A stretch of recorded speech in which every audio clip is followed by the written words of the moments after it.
Ukraine যুদ্ধে তৃতীয় বছরে প্রবেশ করেছে বিশ্ব, আর এই যুদ্ধের জ্বালানি যোগাচ্ছে নতুন এক বিপজ্জনক মিত্রতা। উত্তর কোরিয়া থেকে রাশিয়ায় বিপুল পরিমাণে অস্ত্র ও গোলাবারুদের সরবরাহ চলছে, এমনটাই জানিয়েছে জাতিসংঘের 11 সদস্য বিশিষ্ট মাল্টিলেটারাল স্যাংশন মনিটরিং টিম।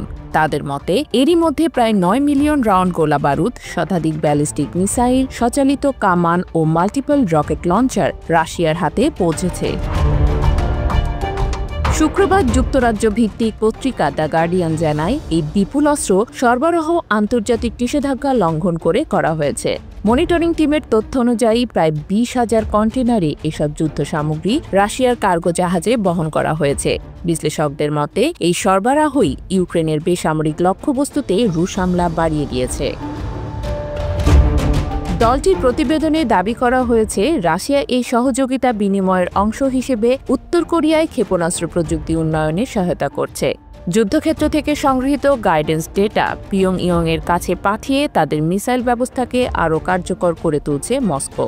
পাল্টা হিসেবে উত্তর কোরিয়া পাচ্ছে রুশ বিমান প্রতিরক্ষা প্রযুক্তি, অ্যান্টি এয়ারক্রাফট মিসাইল ও ইলেকট্রনিক যুদ্ধযন্ত্র।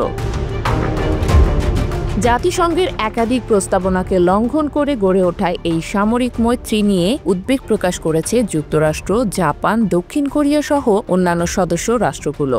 তাদের মতে এই অপ্রকাশ্য চুক্তি বিশ্ব নিরাপত্তার জন্য এক ভয়ঙ্কর বার্তা বহন করছে। সব মিলিয়ে যুদ্ধ এখন আর দুই দেশের সংঘর্ষ নয়, এটা রূপ নিচ্ছে এক জটিল বহুপক্ষীয় সংঘাতে। শান্তির ডাক থাকলেও বাস্তবে চলছে বোমার গর্জন, আর সেই গর্জনে মুখ থুবড়ে পড়ছে আন্তর্জাতিক নিষেধাজ্ঞার নৈতিকতা।